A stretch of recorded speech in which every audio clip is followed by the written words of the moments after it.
ரஹ்மான் என்ற வார்த்தை இருக்கின்றதே, அதனுடைய ஒரே ஒரு சிபத்தை, ஒரே ஒரு ரஹமத்தை கொண்டது. அது ரஹமத்துல் இம்தினான் என்பதாக சொல்லப்படும். பேருபகாரத்தின் காரணமாக அல்லாஹ் செய்யக்கூடிய அருள் என்று பொருள் அதற்கு. பேருபகாரத்தின் காரணமாக அல்லாஹ் பெரும் உபகாரம் செய்து அந்த கருணையை இந்த மக்கள் எல்லோருக்கும் கொடுக்கின்றார். அவனை திட்டினாலும் சரி, அவனை வணங்கினாலும் சரி, யார் எல்லோருக்கும் கொடுக்கிறார். ரஹமத்துல் இம்தினான் என்று சொல்லப்படும்.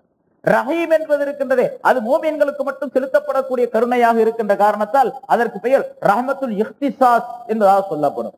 குறிப்பாக வழங்கப்படக்கூடிய நன்மை ரஹமத் என்பதாக சொல்லப்படும். இந்த ரஹ்மான் என்ற சிபத்தின் மூலமாகத்தான் இந்த உலகத்தில் உள்ள எல்லா பொருளுக்கும் அல்லாஹ் தஆலா ரிஸ்க் கொடுத்து கொண்டிருக்கின்றான். அந்த ரஹ்மானுடைய சிபத்தின் காரணம் அர்-ராஸிகு ஃபித் துன்யா, உலகத்திலே எல்லா பொருள்களுக்கும் ரிஸ்க் கொடுக்கக்கூடியவர். ரஹீம் என்ற சிபத்து இருக்கின்றது, அது அல் கஃபூரு லில் முஃமினீன ஃபில் ஆখিরা, மறுமையிலே மூமின்களுக்கு மட்டும் ரஹமத்தை தரக்கூடியவன், மக்ஃபிரத்தை தரக்கூடியவன் என்பதாக பொருள் அதற்கு. ஆக ரஹ்மான் ரஹீம் என்ற அந்த இரண்டு வார்த்தைகளும் பல்வேறு கருத்துக்களை தெரியப்படுத்தக்கூடியவையாக அமைய பெற்றிருக்கின்றன.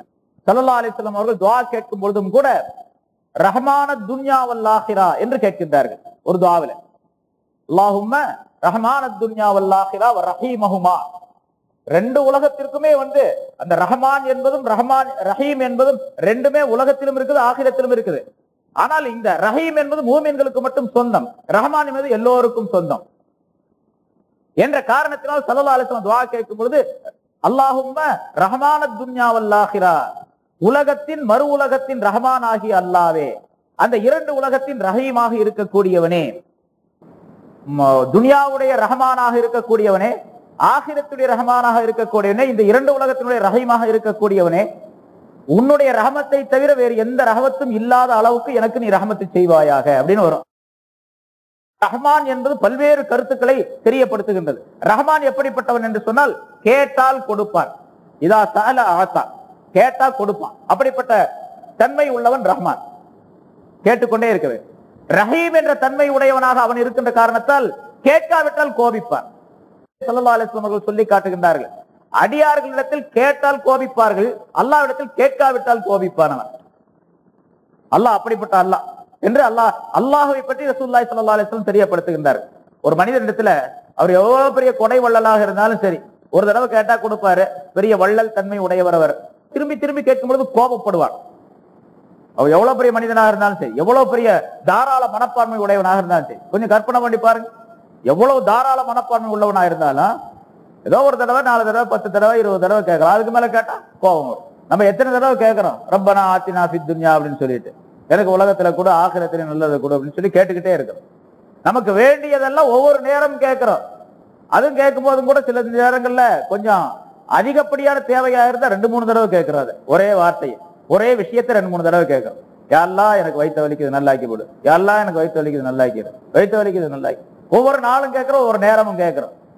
என்னடா சும்மா சும்மா கேட்டுக்கிட்டே இருக்க போல அவனுக்கு வயிற்று வலி நல்லாக்க முடியாது என்று அல்லாஹ் சொல்லுவானா? கேட்காவிட்டால் தான் கோபிப்பான். ஏன்னா அல்லாஹ் தஆலா தன்னிடத்திலே அடியார்கள் கையேந்துவதை விரும்புகிறார். எப்ப அல்லாஹ் தஆலா இடத்துல மனிதன் கையேந்தி விட்டானா சரணடைந்து விட்டான் அப்படின்னு அர்த்தம். எனக்கு ஒரு எஜமா இருக்கிறான் அப்படிங்கிறது ஒப்புக்கொண்டான் என்று அர்த்தம். அதனாலதான் துஆ கேட்காம எந்திரிச்சு போகவே கூடாது. எப்பவுமே எந்த வணக்கங்கள் செய்தாலும் சரி, அதாவது ஒவ்வொரு தொழுகைக்கு பின்னாலும் ஸல்லல்லாஹு அலைஹி வஸல்லம் துஆ கேட்டு இருக்கின்றார்கள், கேட்க சொல்லி காட்டுகின்றார்கள். அது எப்படி கூட்டாக துஆ கேட்டாலும் சரி, தனிமையாக துஆ கேட்டாலும் சரி, கூட்டாக துஆ கேட்பது இருக்கின்றது, அது இன்னும் வலிமை உடையது. ஸல்லல்லாஹு அலைஹி வஸல்லம் ஆரம்ப காலத்துல சில நேரங்களில் கேட்காம இருந்தாங்க, சில நேரங்களில் கூட்டா துஆ கேட்டாங்க என்றெல்லாம் சொல்லப்படுகிறது. அதனால கூட்டு துஆ இல்லை அப்படின்னு ஒரு கூட்டம் சொல்லிட்டு இருக்கிறாங்க. கூட்டா துஆவெல்லாம் கேட்க கூடாது அப்படின்னு சொல்லிட்டு சில பேர் நீங்க நம்ம தொழுகையிலும் கூட பார்க்கலாம், எல்லா மஸ்ஜிதுகளையும் இருக்கிறாங்க. இமாம் துஆ ஓதிட்டு உட்கார்ந்திருப்பார், அவர் பாட்டு கையை கவட்டையில வச்சுட்டு உட்கார்ந்திருப்பாரு கீழே. இப்ப இவரு அல்லாட்ட நீ வேணா கேளு, எனக்கு தேவையில்லை அப்படின்னு சொல்ற மாதிரி தெரியுது. அவர் பக்கத்துல உட்கார்ந்து கொஞ்ச நேரம் யோசனை பண்ணி பாருங்க, நீங்க வேணா கேளுங்க, உங்களுக்கு தேவை இருக்கு, எனக்கெல்லாம் தேவை கிடையாது அப்படின்னு சொல்ற மாதிரி ஒரு பீனை குடிச்சுக்கிட்டு உட்கார்ந்துருப்பாரு கையை வச்சுக்கிட்டு. கூட்டு துஆ எவ்வளவு வலிமை உடையது அப்படின்னு எல்லாத்துக்கும் தெரியும். அல்லாஹ் தஆலா இந்த உலகத்தை, ஆகிரத்துடைய அமல்களை அனைத்தையும் உலகத்தை உதாரணமாகத்தான் ஆக்கி வச்சிருக்கிறான்.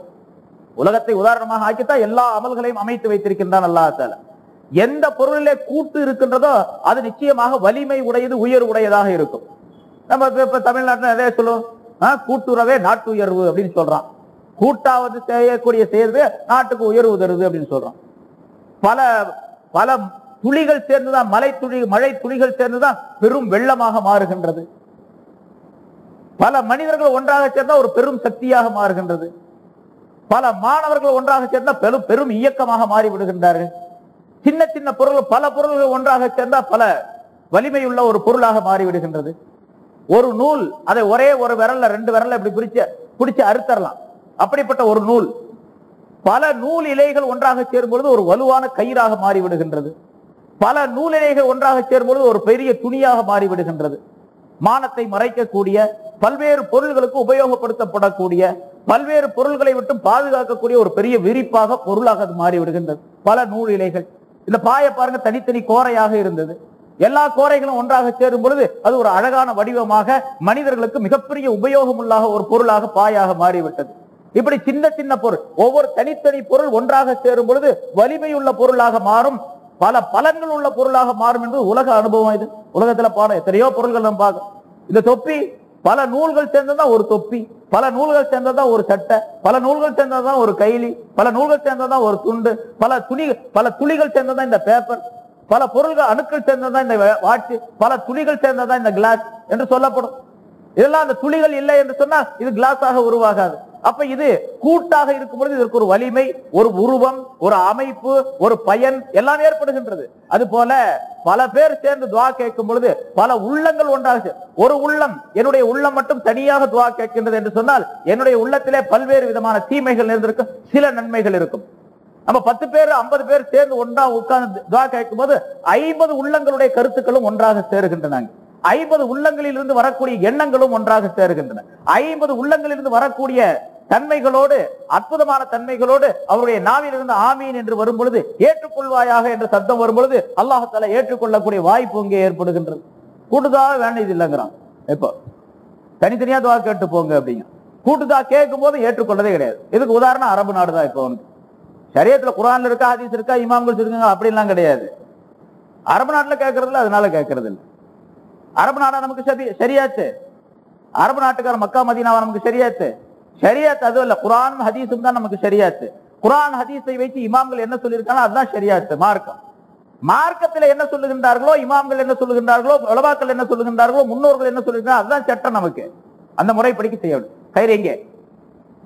இங்க என்ன சொல்லப்பட்டது? இந்த ரஹ்மான் ரஹீம் என்பது அல்லாஹ் தஆலா கேட்டால் கொடுப்பான், அவனுக்கு பேர் ரஹ்மான்.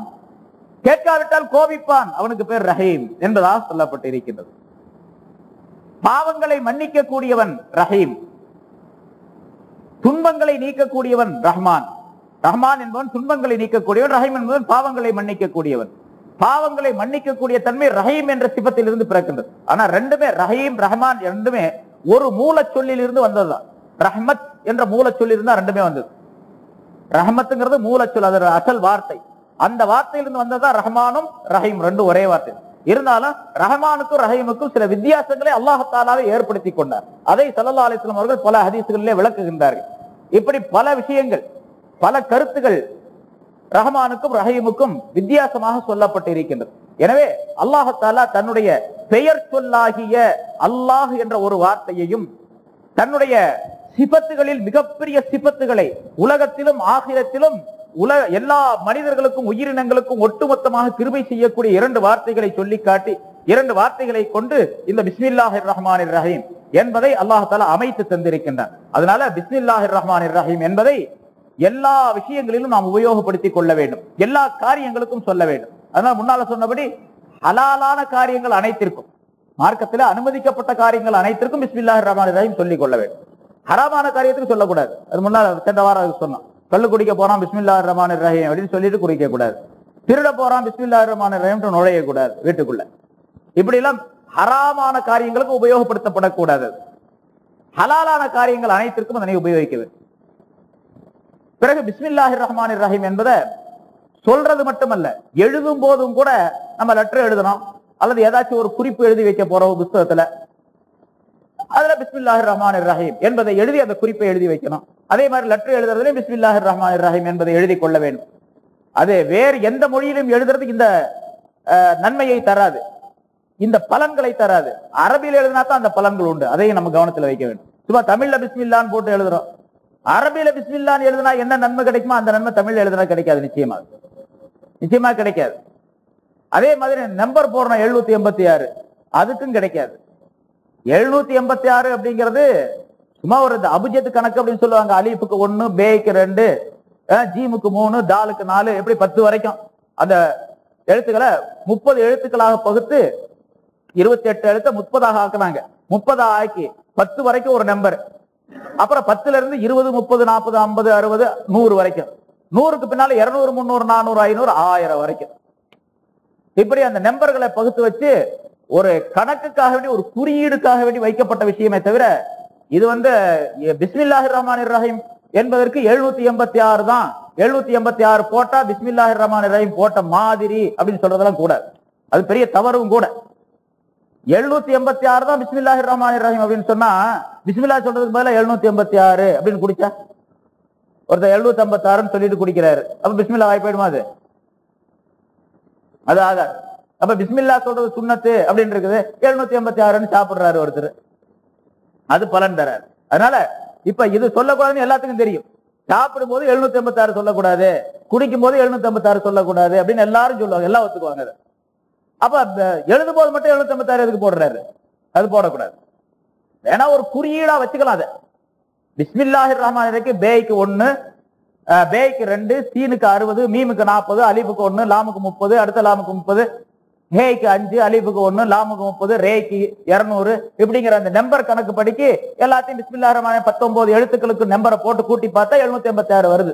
அதனால 786 போட்டுக்கிட்டாங்க. இது எல்லா மொழிகளுக்குமே கணக்கு உண்டு, இந்த மாதிரி நம்பர் கணக்கு உண்டு. தமிழ்லையும் கூட உண்டு. தமிழ்ல 246 எழுத்து மொத்தம். ஆனாவுல இருந்து கடைசி வரைக்கும் உயிர்மெய் எழுத்துல கடைசி வரைக்கும் பாத்தீங்கன்னா 246 எழுத்து. இந்த 246 எழுத்துக்கு நம்பர் உண்டு. ஆனாவுக்கு 1, ஆவண்ணாவுக்கு 2, ஈனாவுக்கு 3, ஈயண்ணாவுக்கு 4 அப்படின்னு வரிசையா இருக்குது. தமிழ்லையும் கூட உண்டு. ஒருத்தருக்கு நான் லெட்டர் எழுதுறேன், அந்த லெட்டர் உள்ள வாசகத்தை யாருமே படிக்க கூடாது அப்படிங்கிறதுக்காக ரகசியமான ஒரு லெட்டர் எழுதுறேன்னு வச்சுங்க. இப்ப நான் என்ன பண்ணலான்னு கேட்டா, அன்புள்ள தங்களுக்கு அஸ்ஸலாமு அலைக்கும் அப்படின்னு வாசகம் எழுதணும். நீங்க உடனே ஒரு 10 லட்சம் ரூபாய் எடுத்துக்கொண்டு உடனே புறப்பட்டு வரவும் முடியாது. இது யாருக்குமே தெரியக்கூடாது. அதனால அந்த 10 லட்சம் ரூபாய் எடுத்துக்கொண்டு உடனே புறப்பட்டு வரவும் அப்படிங்கிறதுக்கு என்ன நம்பர் இருக்கு அந்த நம்பரை மட்டும் போட்டு எழுதுறேன். அந்த நம்பர் அவருக்கு தெரியும், அந்த குறியீடு நம்பர் தெரியும் அவருக்கும். யாருக்கு நான் லெட்டர் எழுதுனா அவருக்கு தெரியும். லெட்டர் பார்த்தோம்னா எழுதியிருக்காரு 10 லட்சம் ரூபாய் கொண்டு வர சொல்லி அப்படின்னு சொல்லிட்டு அந்த லெட்டர் மற்றவங்களுக்கு யாருக்குமே தெரியாது. இப்படி சில சங்கேத குறிகளுக்காக வேண்டி அந்த நம்பர்களை வச்சிருக்கிறாங்க. அது எல்லா மொழிகளிலும் உண்டு. அது மாதிரி அரபியிலும் நம்பர் உண்டு. அந்த நம்பரை போட்டா எழுதுனதுக்கு என்ன பலனோ அந்த பலன் கிடைக்கவே கிடைக்காது நிச்சயமா. ஆனா இந்த தல்சமாத் அப்படின்னு சொல்லிட்டு இந்த பேய் பிசாசுகளுக்கு பாக்குறதுக்காக வேண்டி இந்த கட்டம் போட்டு நம்பரை போடுவாங்க. அது பெரியார்களுடைய ஒரு வழக்கம் இருக்குது. அப்படி அந்த நம்பரை போட்டு எழுதுறது, எதை எழுத வேண்டுமோ ரஹ்மான் எழுதுறதுக்கு பதிலாக அதுக்குள்ள நம்பரை போடுறது, ரஹீமுக்கு பதிலாக அதுக்குள்ள நம்பரை போடுறது, அல்லாஹ்க்கு பதிலாக அதுக்குள்ள நம்பரை போடுறது. இது அவரு பேய் பிடிச்சவரோ பிசாசி பிடிச்சவரோ அல்லது சைத்தாங்கோளாரோ பைத்தியக்காரரோ அவர் உடல்ல அதை கட்ட வேணும். அந்த தாயத்தை எழுதி அதை உடல்ல கட்டணும். இந்த பிஸ்மில்லாஹிர் ரஹ்மானிர் ரஹீமோ குர்ஆனுடைய ஆயத்துக்களோ எழுதும் போது அவர் அசுத்தமான நிலையில கூட அதை உபயோகப்படுத்தக்கூடிய ஒரு சூழ்நிலை ஏற்பட்டு விடும். அப்படிங்கிறதுனால அதை நம்பராக ஆக்கி தாளில் எழுதி அவர் மேல போட்டுறது. இப்ப அந்த நம்பர் அசல் எழுத்தாக ஆகாது. அதனால அது ஹராமாகவும் ஆகாது. இல்லைன்னு சொன்னா அது ஒழுங்கு இல்லாம சொல்றது ஹராமாச்சே. அவர் கக்குசுக்குள்ள அந்த குர்ஆனுடைய ஆயத்துக்களை வச்சுக்கிட்டு கக்குசுக்குள்ள போறது ஹராமாச்சே. அதனால அந்த ஆயத்துக்களை எழுத்துக்களை நம்பராக ஆக்கி அவர்கிட்ட கொடுத்துட்டா ஒன்றும் பிரச்சனை இல்லை, அவர் பாட்டுக்கு போயிட்டு வந்துகிட்டு இருக்கிறார் என்பதற்காக வேண்டி இந்த வேலை பார்க்கக்கூடிய இந்த மருத்துவ முறையை பார்க்கக்கூடிய சில பெரியார்கள் இப்படி ஏற்படுத்தி வச்சிருக்கிறாங்க. அது அப்படித்தான் போடணும் அப்படிங்கிற ஒண்ணு சட்டமும் கிடையாது. ஆக பிஸ்மில்லாஹிர் ரஹ்மானிர் ரஹீம் என்பதற்கு 786 என்பது ஒரு நம்பர் எண் குறியீடே தவிர பிஸ்மில்லாஹிர் ரஹ்மானிர் ரஹீம் என்பதற்கு என்ன பலன்கள் இருக்குது அதெல்லாம் 786க்கு இருக்குது அப்படின்னு சொல்லவே கூடாது. அதை உபயோகப்படுத்தவும் கூடாது. லெட்டர் எழுதும் போது 786 எழுதுறதும் அது முறையல். வேணா பிஸ்மில்லாஹிர் ரஹ்மானிர் ரஹீம் என்ற அந்த அரபி வாசகத்தை எழுதுனா அந்த லெட்டர் தூக்கி குப்பையில போட்டுறாரு அவரு. அதனால பிஸ்மில்லாஹிர் ரஹ்மானிர் ரஹீமுக்கு மதிப்பு கொடுக்காமல் இருக்கக்கூடிய சூழ்நிலை ஏற்பட்டு போயிடுது என்ற கருத்துல 786 போட்டு எழுதுனா பரவாயில்ல. ஆனா பிஸ்மில்லா எழுதுனா என்ன நன்மை கிடைக்கும்? அந்த நன்மை கிடைக்காது. ஆனா லெட்டர்ல எழுதுறது பிஸ்மில்லாஹிர் ரஹ்மானிர் ரஹீம் முழுசா எழுத வேண்டும் என்று அல்லாஹ் தஆலா குர்ஆன்ல சொல்லி காட்டுகின்றார். சுலைமான் அலைஹிஸ்ஸலாம் அவர்களுக்கு அவர்கள் பில்கீஸுக்கு எழுதிய அந்த லெட்டர்ல, அந்த கடிதத்துல இன்னஹு மின் சுலைமான வ இன்னஹு பிஸ்மில்லாஹிர் ரஹ்மானிர் ரஹீம் என்று எழுதியதாக அல்லாஹ் குர்ஆன்ல சொல்லி காட்டுறார் சூரத்து நம்ல்ல. அதனால பிஸ்மில்லாஹிர் ரஹ்மானிர் ரஹீம் எழுதுனானல்ல. அதுலயும் கூட இன்னொன்னு சொல்லப்படுகின்றது, ஒரு லெட்டர் ஒருத்தருக்கு நம்ம எழுதுறோம், ஒரு ஆபீஸுக்கோ அல்லது ஏதாவது ஒரு வேலையின் காரணமாகவோ முக்கியமா ஒரு லெட்டர் எழுதுறோம்னு வச்சுங்க. ஸல்லல்லாஹு அலைஹி வஸல்லம் கூட சில ஹதீஸ்கள்ல குறிப்பிட்டு அதுல பிஸ்மில்லாஹிர் ரஹ்மானிர் ரஹீம் என்பதை அரபியில் அப்படி எழுதி அந்த வாசகங்களை எழுதி அல்லாஹ் மீது நம்பிக்கை வைத்து அந்த கடிதத்தை தரையில அதை போட்டு மண்ணில போட்டு திரும்ப அதை எடுத்து அதை போஸ்ட் செய்து அதை உரிய இடத்திற்கு நாம் அனுப்பி வைத்தால் அதில் குறிப்பிடப்பட்ட அந்த தேவை இன்ஷா அல்லாஹ் அல்லாஹ்வுடைய கிருபையால் அது நிறைவேற்றப்படும் என்பதாக சொல்லப்பட்டு இருக்கிறது. சில பெரியார்கள் இதை அனுபவபூர்வமாக கூட சொல்றாங்க. பிஸ்மில்லாஹிர் ரஹ்மானிர் ரஹீம் எழுதுறது சரி பரக்கத்துக்கு, தரையில ஏன் போடணும் அப்படின்னு கேட்டா, நான் என்னுடைய பணிவை தெரியப்படுத்திக் கொள்ளுகின்றேன், அல்லாஹ் தான் இதை நிறைவேற்றி தர வேண்டும் அப்படிங்கிற கருத்துல போடுறோம். என்னுடைய சக்தியினாலோ அல்லது இவர் பெரிய குவாலிபிகேஷன் உடையவர், பெரிய தகுதி உள்ளவர், எல்லா பட்டப்படிப்பும் படிச்சிருக்கிறேன், அதனால எனக்கு கட்டாயமாக வேலை கிடைக்கும் அப்படிங்கிற நம்பிக்கையில இவர் எழுதுறார். எனக்கு என்னென்ன குவாலிபிகேஷன் எல்லாம் இருக்குது அப்படின்னு சொல்லிட்டு வரிசையா தன்னுடைய பட்டங்கள்லாம் எழுதுறார். இவர் தன்னுடைய பட்டம் பதவிகளின் மீது நம்பிக்கை வைத்து அந்த வேலையை கேட்டா கிடைக்காது. அல்லாஹ் மீது நம்பிக்கை வச்சு கேட்கணும். அல்லாஹ் முன்னால தன்னுடைய எல்லா விதமான பலவீனத்தையும் தெரியப்படுத்தணும் அப்படிங்கிறதுக்காக வேண்டி அதை கீழே போட்டு எடுத்து அனுப்புறது என்று சொல்லப்பட்டு இருக்கிறது. ஒரு முறைதானே தவிர அதனுடைய சட்டம் எல்லாம் கிடையாது. பிஸ்மில்லாஹிர் ரஹ்மானிர் ரஹீம் என்பதை எல்லா வகைகளிலும் உபயோகப்படுத்த ஸல்லல்லாஹு அலைஹி வஸல்லம் அவர்கள் சொல்லுகின்றார்கள். உக்துபூஹு ஃபீ குதுபிக்கும், உங்களுடைய கடிதங்களிலே அதை நீங்கள் எழுதிக் கொள்ளுங்கள். ஃபைதா கதப்துமூஹா ஃபதகல்லமூ பிஹா, அப்படி கடிதங்களிலே நீங்கள் எழுதும் பொழுதும் கூட பிஸ்மில்லாஹிர் ரஹ்மானிர் ரஹீம் என்று எழுதும் பொழுதும் அதை நீங்கள் வாயினால் சொல்லிக் கொள்ளுங்கள் அப்படின்னு சொல்றாங்க. ஏன்னா எழுதுறதுக்கு ஒரு நன்மை, சொல்றதுக்கு ஒரு நன்மை. அதனாலதான் இந்த கிதாபுகள் எழுதுற பெரியார்கள்லாம் ரொம்ப பேணுதலா இருந்திருக்கிறாங்க, ரொம்ப பேணுதலா இருந்திருக்கிறாங்க. அதனாலதான் அவங்களுடைய கிதாபுகள்லாம் உலகம் போற்றக்கூடிய அளவுக்கு அது அல்லாஹ் தஆலா அதனால் பரவ செய்து அல்லாஹ் தஆலா அவர்களுக்கு நன்மையை சேர்த்து வைத்துக் கொண்டே இருக்கின்றார். இந்த ரசூலுல்லாஹ்வுடைய பேர் நிறைய வரும். இந்த கிதாபுல பாத்தீங்கன்னா ரசூலுல்லாஹ் சொன்னாங்க அப்படின்னு கால ரசூலுல்லாஹி ஸல்லல்லாஹு அலைஹி வஸல்லம் நிறைய வரும். அப்படி சொல்லும் போது, அப்படி எழுதும் போதும் கூட ஒவ்வொரு தடவையும் நாவினால் எழுதுவதற்கு ஒரு கூலி, ஒரு நன்மை, சில நன்மைகள், அதே போன்று அதை சொல்லுவதற்கும் சில நன்மைகள். ஸல்லல்லாஹு அலைஹி வஸல்லம் பேரை சொல்லும் பொழுது கால ரசூலுல்லாஹி ஸல்லல்லாஹு அலைஹி வஸல்லம் அப்படின்னு சொல்லிக்கிட்டே எழுதுறது. நம்ம பிள்ளைங்களுக்கு பாடம் சொல்லி கொடுக்கும் போது நம்ம வீட்டிலையும் கூட சொல்லுவோம் நம்மளுடைய குழந்தைகளுக்கு, ஏய் சொல்லிக்கிட்டே படிடாது அப்படின்னு, வாயில சொல்லிக்கிட்டே எழுது அது அப்படி. ஏன் வாயில சொல்லிக்கொண்டே எழுதுனா அது மனசுல அதிகமாக பதியும், அந்த வார்த்தை அதிகமாக இவனுடைய உபயோகத்தில் வரும். அதே போல பிஸ்மில்லாஹிர் ரஹ்மானிர் ரஹீம் என்று எழுதும் பொழுதும் கூட சொல்லிக்கொண்டே எழுதுங்கள் என்று ஸல்லல்லாஹு அலைஹி வஸல்லம் அவர்கள் சொல்லுகின்றார்கள். ஆக பிஸ்மில்லாஹிர் ரஹ்மானிர் ரஹீம் என்பது எல்லாவற்றிற்கும் மருந்தாக ஆக்கப்பட்டு இருக்கின்றது. எல்லாவற்றிற்கும் பரக்கத்துள்ள ஒரு வாசகமாக அல்லாஹ் தஆலா அமைத்து தந்திருக்கின்றான். அதை தன்னுடைய குர்ஆன் ஷரீஃபினுடைய ஆரம்பத்திலே, கலாம் ஷரீஃபுடைய ஆரம்பத்திலே அதனை அமைத்து வைத்து எல்லா வகையான நன்மைகளை உள்ளடக்கி அல்லாஹ் தஆலா சொல்லி காட்டுகின்றான். அதை நாம் எல்லா வகைகளிலும் பயன்படுத்திக் கொள்ள வேண்டும்.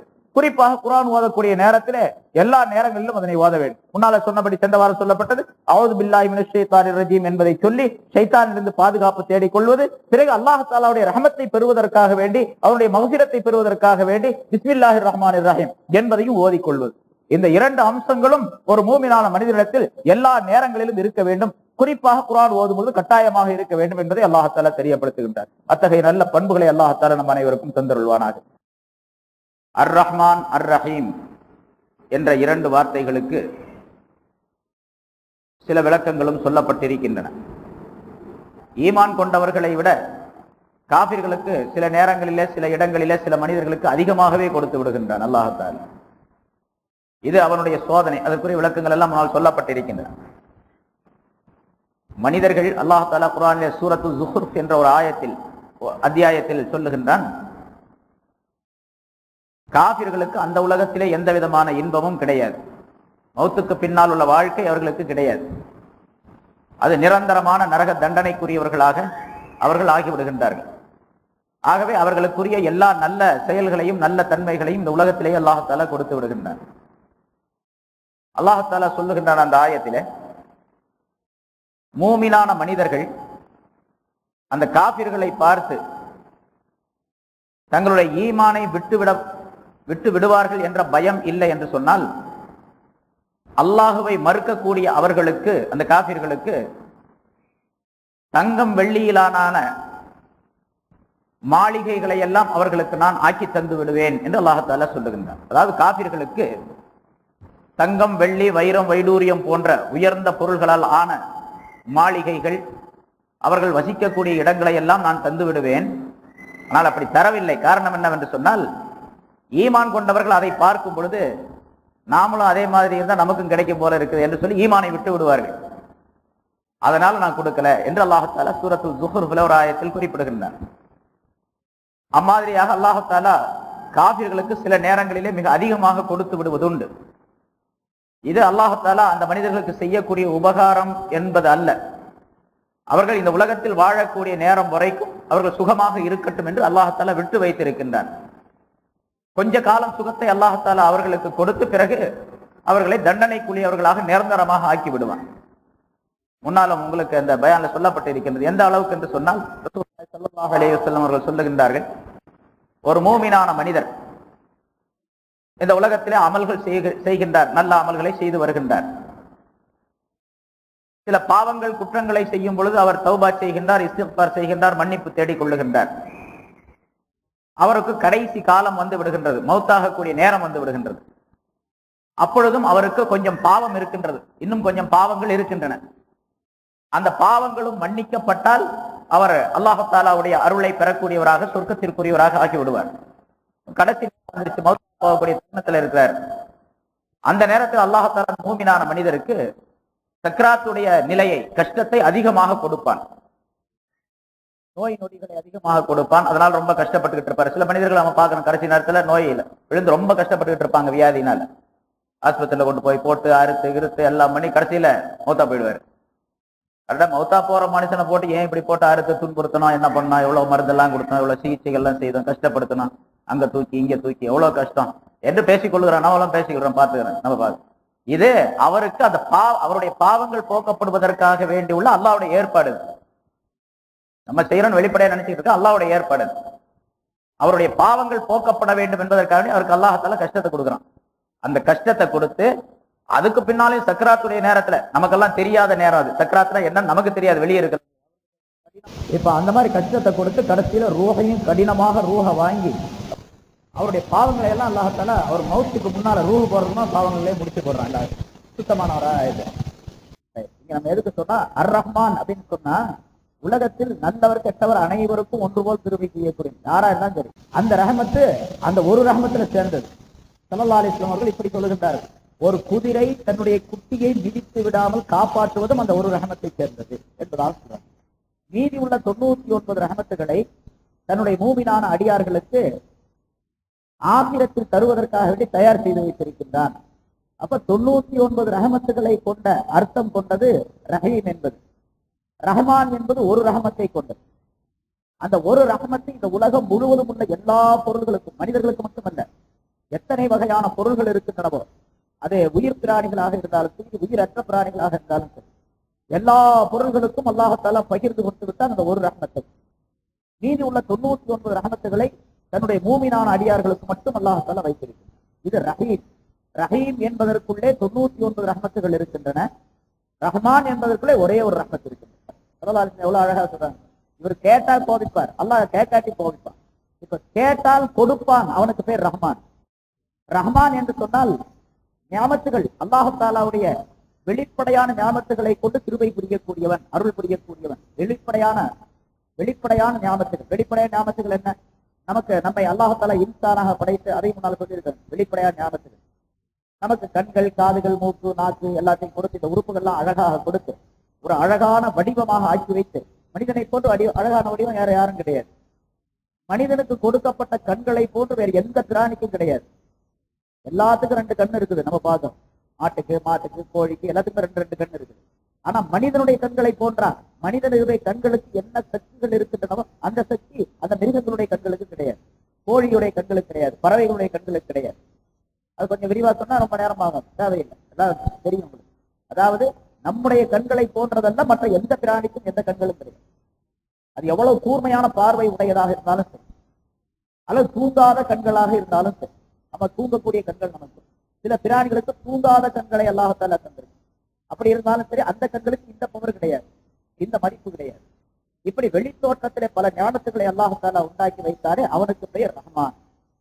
சரி, அந்தரங்கமான சில ஞானத்துகள் ஆலாம் என்பதாக சொல்லப்படும். அந்த அந்தரங்கமான ஞாபகங்கள், இப்ப அந்தரங்கமான ஞாபகத்தில் ரூஹை அல்லாஹ் தஆலா ரூஹை கொடுத்திருக்கின்றான், அகல் அறிவை கொடுத்திருக்கின்றான், பகம் விளக்கத்தை கொடுத்திருக்கின்றான். இதெல்லாம் அந்தரங்கமான ஞாபகத்தில் மனிதனுக்கு. பிறகு இதெல்லாம் கொடுத்து நமக்குள்ள ரூஹ் இருக்கின்றதே உயிர், இந்த உயிர் அல்ல ஒரு மாட்டுக்கு உள்ள உயிர். ஆட்டுக்கும் உயிர் இருக்கின்றது, ஒரு பறவைக்கும் உயிர் இருக்கின்றது, கோழிக்கும் உயிர் இருக்கின்றது, எல்லாத்துக்கும் உயிர் இருக்குது, நமக்கும் உயிர் இருக்கு. நம்ம ரூஹம் மற்ற மிருகங்களுடைய ரூஹம் ஒன்னல்ல. நமக்குள்ள ரூஹுடைய தன்மை வேறு, மிருகங்கள் பறவைகளுக்குள்ள ரூஹுடைய தன்மைகள் வேறு. அந்த ரூஹ இது போல அல்லது. அதனாலதான் இந்த ரூஹ மட்டும்தான் பத்திரமாக பாதுகாக்கப்பட்டு இருக்கும். அந்த ரூஹ, அந்த மிருகங்கள் பறவைகளுடைய ரூஹுகள் எல்லாம் அது இறந்த பின்னால், கியாமத் நாளில் கேள்வி கணக்கு கேட்கப்பட்ட பின்னால் அந்த ரூஹம் அழிக்கப்பட்டுவிடும், அந்த பொருள்களும் அழிக்கப்பட்டுவிடும். ஒரு மாடு இன்னொரு மாட்டை முட்டி இருந்துச்சு, ஸல்லல்லாஹு அலைஹி வஸல்லம் சொல்றாங்க. ஒரு மாடு இன்னொரு மாட்டை உலகத்துல முட்டி இருந்துச்சு, அது அநியாயம். இந்த மாடு அந்த மாட்டுக்கு அநியாயம் செஞ்சு போயிடுச்சு. அதனால கியாமத் நாள்ல மஹ்ஷர் மைதானத்துல அந்த ரெண்டு மாட்டையும் கொண்டு வந்து அது அந்த கொம்பு இல்லாத மாட்டுக்கு கொம்பு அல்லாஹ் தஆலா கொடுத்து நீ அதை முட்டு அப்படின்னு சொல்லுவான். முட்டின பிறகு இப்ப ஜஸா முடிஞ்சு போச்சு, தண்டனை கொடுத்தாச்சு. அதனால கூனி துராபா, நீங்க ரெண்டு பேரும் மண்ணா போயிடுங்க அப்படின்னு அல்லாஹ் தஆலா சொல்லுவான். எல்லாம் மண்ணாய். இது மாதிரி எல்லா பிராணிகளும் எல்லா மிருகங்களுக்கும் கேள்வி கணக்கு உண்டு. நமக்கு மட்டும் தான் கேள்வி கணக்கு அல்ல, எல்லா மிருகங்களுக்கும் ஒரு சின்ன எறும்பு உள்பட எல்லாத்துக்கும் கேள்வி உண்டு, கணக்கு உண்டு.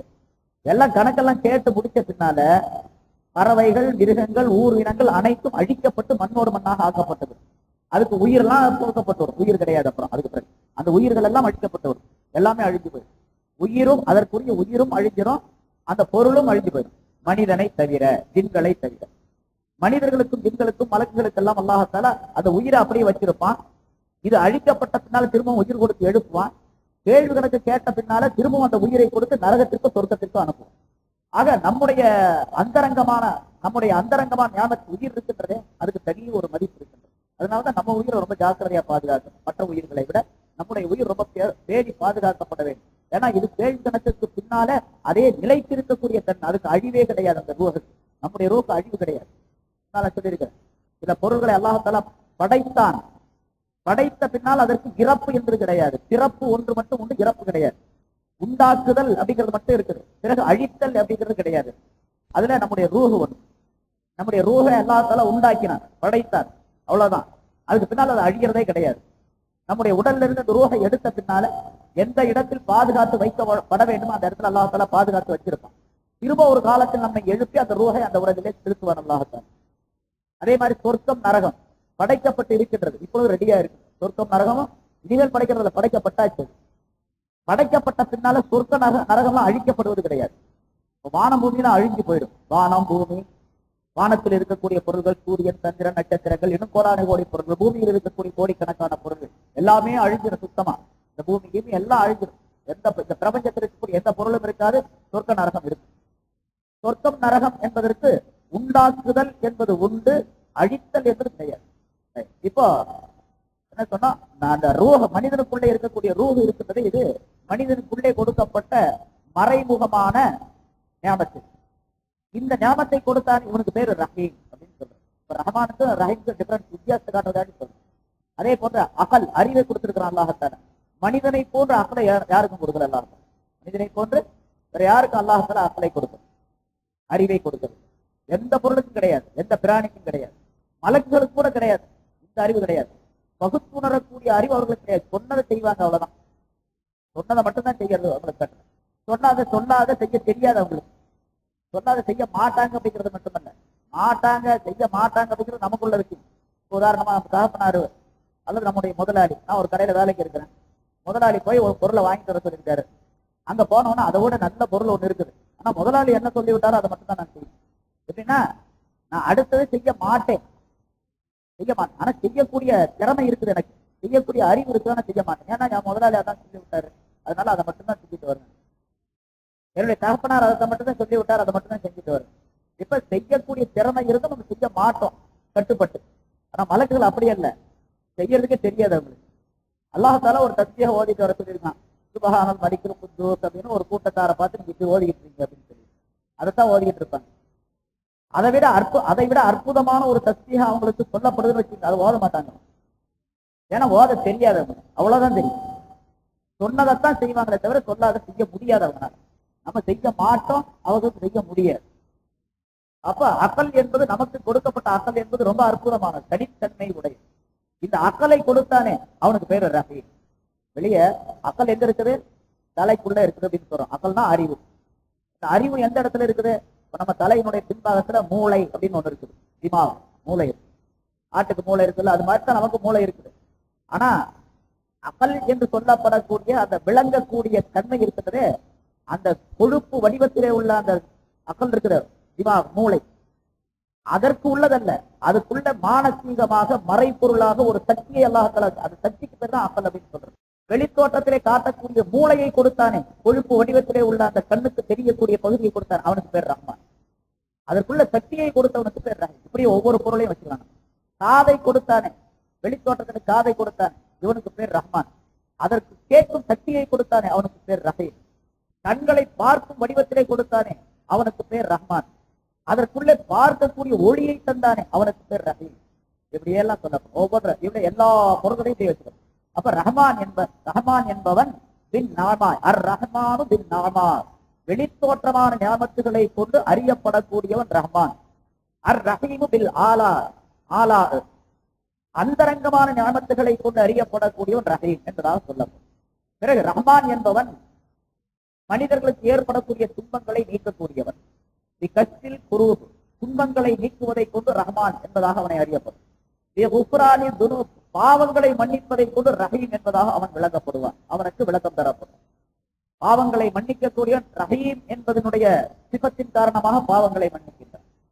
ரஹ்மான் என்ற சிபத்தின் காரணமாக அவன் மனிதர்களுக்கு உலகத்தில் ஏற்படக்கூடிய துன்பங்களை நீக்குகின்றான். இப்படியெல்லாம் பலவிதமான மாற்றங்களோடு ரஹ்மான் ரஹீம் என்பதற்கு விளக்கங்கள் சொல்லப்பட்டிருக்கின்றன. சுருக்கமாக சொன்னா அந்த நிறைய விளக்கங்கள் அதெல்லாம் நமக்கு தேவையில்லை. இந்த அளவுக்கு நீங்க விளங்கினா போதுமானது. ரஹ்மான் என்பவன் உலக சம்பந்தப்பட்ட விஷயத்திலே அருள் செய்யக்கூடியவன். ரஹீம் என்பவன் மறுமை சம்பந்தப்பட்ட விஷயத்திலே அருள் புரியக்கூடியவனாக இருக்கின்றான். அப்படிப்பட்ட ரஹ்மான் ரஹீம் ஆகிய அல்லாஹுடைய திருநாமத்தை கொண்டு நான் ஆரம்பிக்கிறேன் அப்படின்னு நம்ம பிஸ்மில்லாஹிர் ரஹ்மானிர் ரஹீம் என்று சொல்லுகிறோம். இப்ப அல்லாஹ் தஆலா தன்னுடைய கலாம் ஷரீஃபை பிஸ்மில்லாஹிர் ரஹ்மானிர் ரஹீம் என்பதை கொண்டு ஆரம்பிக்குமாறு கட்டளையிடுகின்றார். அதனால்தான் பிஸ்மில்லாஹிர் ரஹ்மானிர் ரஹீம் என்பதை கொண்டு கட்டாயமாக ஆரம்பிக்க வேண்டும், அது வாஜிப் என்பதாக உலமாக்கள் குறிப்பிடுகின்றார். அது அப்படிப்பட்ட அற்புதமான திருநாமங்களை கொண்டு அல்லாஹ் தஆலா தன்னுடைய தொடங்குகின்றான் பிஸ்மில்லாஹிர் ரஹ்மானிர் ரஹீம் என்பதை கொண்டு. இப்படி தொடங்கிய பின்னால அல்லாஹ் தஆலா சூரத்துல் ஃபாத்திஹாவை ஆரம்பிக்கின்றான். முன்னால சொன்னா பிஸ்மில்லாஹிர் ரஹ்மானிர் ரஹீம் என்பது குர்ஆனுடைய ஆயத்துகளில் ஒரு ஆயத்தா அல்லது ஒவ்வொரு சூறாவுக்கும் உள்ள ஆயத்தா அப்படிங்கிறது விளக்க சொல்லி இருக்கிறேன். சில பேர் கேட்காம இருந்திருப்பீங்க. இமாம் அபூ ஹனீஃபா ரஹ்மத்துல்லாஹியுடைய சொல்படி குர்ஆனுடைய 6666 ஆயத்துகளிலே ஒரு ஆயத்து பிஸ்மில்லாஹிர் ரஹ்மானிர் ரஹீம். பிஸ்மில்லாஹிர் ரஹ்மானிர் ரஹீம் என்பதை அல்லாஹ் தஆலா ஒரு தடவை தான் இறக்கி வச்சான். பிறகு ஒவ்வொரு சூறாவையும் ஓதும் பொழுது ரசூலுல்லாஹி ஸல்லல்லாஹு அலைஹி வஸல்லம் சேர்த்து ஓதிக்கிட்டாங்க. அப்ப குர்ஆன்ல இருக்கக்கூடிய 6666 ஆயத்துகளிலே 6665 ஆயத்து மற்ற ஆயத்துகள் பிஸ்மில்லாஹிர் ரஹ்மானிர் ரஹீம் சேர்த்து 6666 அப்படின்னு கணக்கு. இமாம் ஷாஃபி ரஹ்மத்துல்லாஹி சொல்றாங்க அப்படி அல்ல, 114 சூறாக்களிலே 114 அத்தியாயங்கள் இருக்கு. அதுல 113 சூறாக்களிலே பிஸ்மில்லா எழுதப்பட்டிருக்கு. சூரத்துல் பராஅத், சூரத்து தௌபா என்று சொல்லப்படக்கூடிய ஒரு சூறாவில் மட்டும் பிஸ்மில்லா கிடையாது ஆரம்பத்தில். அதுல பிஸ்மில்லா ஓதவே கூடாது. ஓதும் போது பிஸ்மில்லா ஓதக்கூடாது. பிஸ்மில்லா ஓதாமத்தான் ஓதும். அது ஏன்னு கேட்டா அதுல சில கருத்துக்களை பின்னால சொல்லுவாங்க. இப்போ 113 இடங்கள்ல 113 சூறாக்களிலே ஆரம்பத்தில் அல்லாஹ் தஆலா பிஸ்மில்லா ஒவ்வொரு தடவையும் இறக்கி வச்சான். அப்ப வஹி இறங்குறது 113 தடவை இறக்கப்பட்டது. 113 தடவை பிஸ்மில்லாஹிர் ரஹ்மானிர் ரஹீம் என்பது இறங்கி இருக்கின்றது அப்படின்னு சொல்லி இமாம் ஷாஃபி ரஹ்மத்துல்லாஹி சொல்றாங்க. அதனாலதான் பிஸ்மில்லாஹிர் ரஹ்மானிர் ரஹீம் ஓதாமல் எந்த சூறாவையும் ஓதக்கூடாது. பிஸ்மில்லாஹிர் ரஹ்மானிர் ரஹீம் ஓதாம ஒரு சூறாவை ஒருத்தர் ஓதனாரு, ஒரு ஆயத்தை விட்டுட்டார் அப்படின்னு அர்த்தம். பிஸ்மில்லாஹிர் ரஹ்மானிர் ரஹீம் ஓதாம சூரத்துல் ஃபாத்திஹா ஓதனாரு, 6 ஆயத்துக்களை தான் ஓதனாரு, 7 ஆயத்து ஓதல அப்படின்னு அர்த்தம் வந்துடும் அவருடைய சொல்படிக்கு. ஹனஃபி மذஹபின் படி இமாம் அபூ ஹனீஃபா ரஹ்மத்துல்லாஹி சொல்படி பிஸ்மில்லாஹிர் ரஹ்மானிர் ரஹீம் ஓதுறது சுன்னத்து அப்படின்னு ஆக்கப்பட்டிருக்கு. பிஸ்மில்லாஹிர் ரஹ்மானிர் ரஹீம் குர்ஆனுடைய ஆயத்துகளில் ஒரு ஆயத்து அவ்வளவுதான். அது 113 ஆயத்துகளாக கணிக்கப்பட மாட்டாது, எண்ணப்பட மாட்டாது. அதனால பிஸ்மில்லாஹிர் ரஹ்மானிர் ரஹீம் விட்டுட்டு ஒருத்தர் ஓதுனாரு சூரத்துல் ஃபாத்திஹாவை, 7 ஆயத்து ஓதினார்னு தான் அர்த்தம். 6 ஆயத்து ஓதினார்னு வராது. அப்ப எப்படி பாருங்க, பிஸ்மில். ஏன்னா ஒவ்வொருத்தர் 2 பேருமே அவங்கவுங்க ஹதீஸ்களை ஆதாரம் காட்டுறாங்க, நிறைய ஹதீஸ்களை காட்டுறாங்க, பல ஹதீஸ்களை ஆதாரமாக காட்டுறாங்க, பல அறிவிப்புகளை காட்டுறாங்க, பல சஹாபாக்களுடைய செயல்பாடுகளை ஆதாரமாக காட்டுறாங்க. 2க்குமே ஆதாரம் இருக்கு, நிறைய இருக்குது, 1 2 அல்ல, நிறைய இருக்கு. அதெல்லாம் நமக்கு பொதுமக்களுக்கு தேவையில்லாத ஆலிம்கள்லாம் டிஸ்கஸ் பண்றது, இப்படி சொன்னா என்ன அப்படி சொன்னா என்ன, அது தேவையில்லாத விஷயம், நமக்கு இங்க பயான்ல தேவையில்லை. ஆக பிஸ்மில்லாஹிர் ரஹ்மானிர் ரஹீம் என்பது இமாம் ஷாஃபி ரஹ்மத்துல்லாஹிடைய சொல் படிக்கு ஒவ்வொரு ஆயத்திலும் ஓதப்பட வேண்டும், ஒவ்வொரு சூறாவிலும் ஓதப்பட வேண்டும். இப்ப குர்ஆன் சூரத்துல் ஃபாத்திஹா என்பது 7 ஆயத்துகளை கொண்டது. சூரத்துல் ஃபாத்திஹா இருக்கின்றதே அது ரொம்ப அற்புதமான ஒரு சூறா. அல்லாஹ் தஆலா குர்ஆன்ல இந்த 7 ஆயத்துகளை பற்றி தனியாகவே ஒரு ஆயத்தை வேறொரு இடத்துல சொல்றான். வலகத் ஆதைனாக சபஅன் மினல் மசானி வல் குர்ஆனல் அலீம் என்ற ஒரு ஆயத்தில் அல்லாஹ் தஆலா குறிப்பிடுகின்றார். நபியே, உமக்கு திருப்பி திருப்பி ஓதக்கூடிய 7 ஆயத்துகளை உமக்கு நாம் அருளி இருக்கின்றோம், கொடுத்திருக்கின்றோம். வலகத் ஆதைனாக சபஅன் மினல் மசானி, திரும்ப திரும்ப ஓதக்கூடிய 7 ஆயத்துகளை உமக்கு நாம் வழங்கியுள்ளோம். வல் குர்ஆனல் அலீம், மகத்தான குர்ஆனையும் உமக்கு நாம் கொடுத்திருக்கின்றோம் என்று அல்லாஹ் தஆலா சொல்லுகின்றார். இப்ப திரும்ப திரும்ப ஓதக்கூடிய 7 ஆயத்துகள் அப்படிங்கிறது அந்த சூரத்துல் ஃபாத்திஹா உள்ள ஆயத்து தான். திரும்ப திரும்ப நம்ம ஒவ்வொரு ரக்காயத்திலையும் ஓதிக்கிட்டே இருக்கிறோம், அடிக்கடி ஓதுறோம், ஒவ்வொரு ரக்காயத்திலையும் ஓதுறோம், தேவைப்பட்ட நேரங்களெல்லாம் ஓதிக்கொள்ளுகின்றோம்.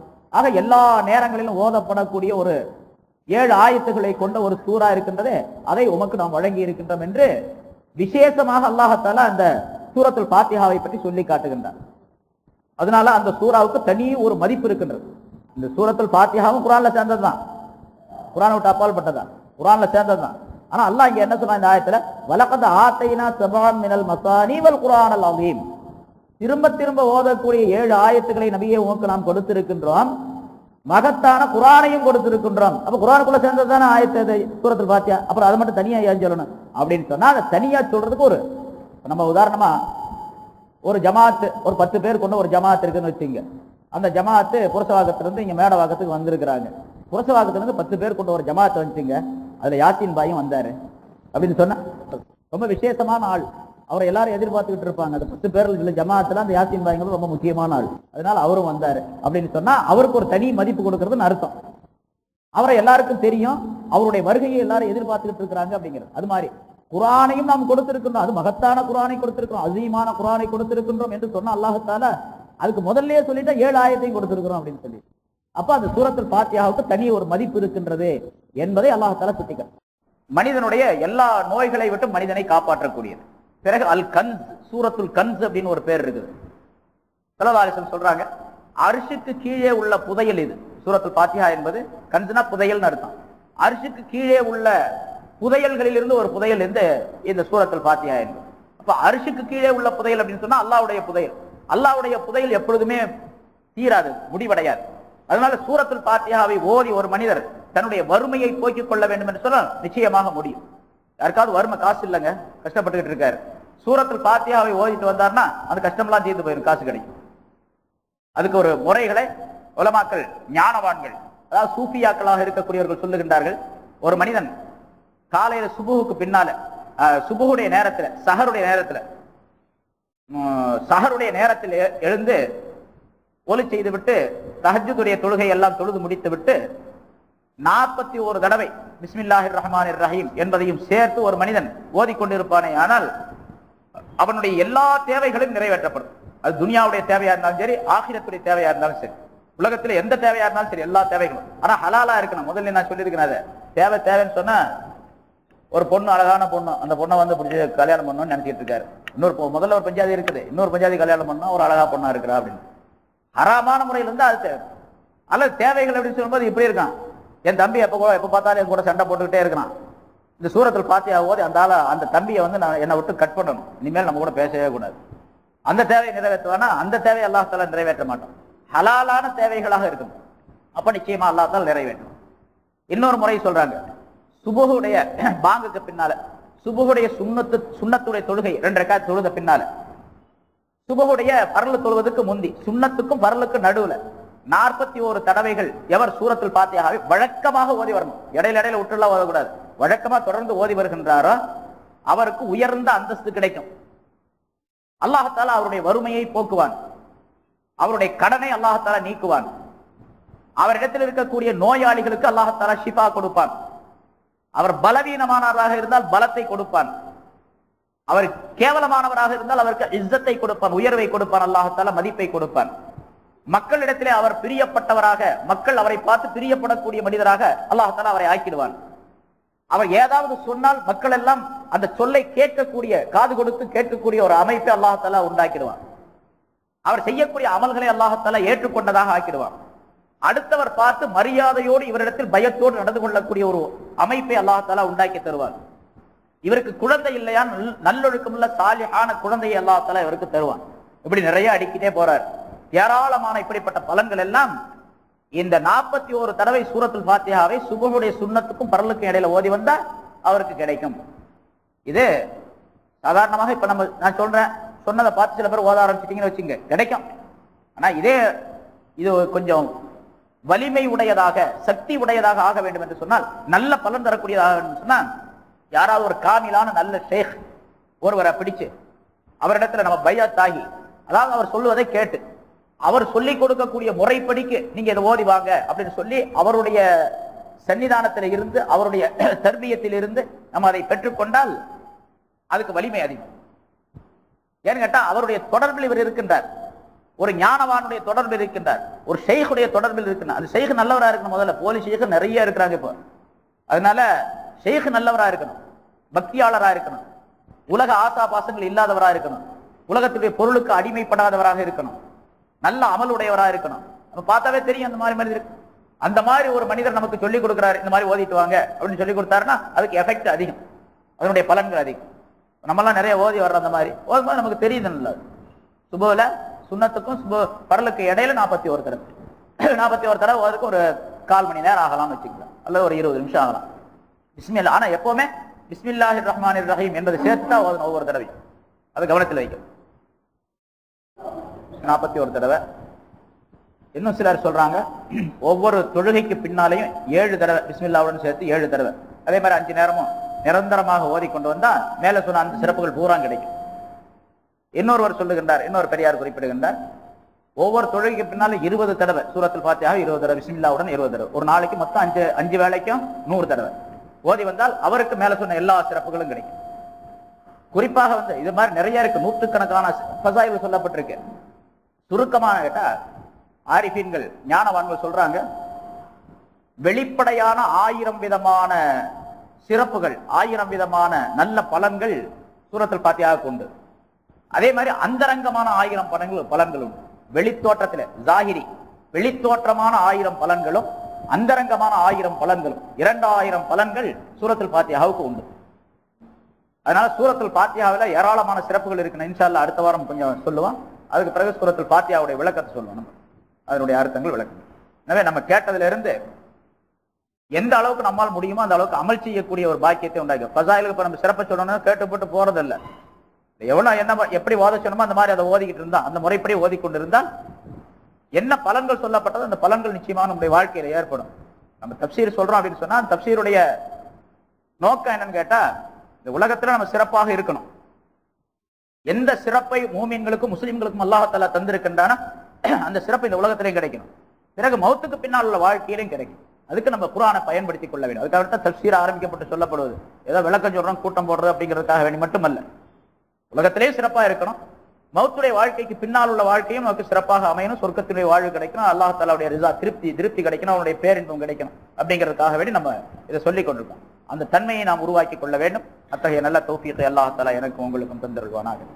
வாஹிரு தஅவானா அல்ஹம்துலில்லாஹி ரப்பில் ஆலமீன்.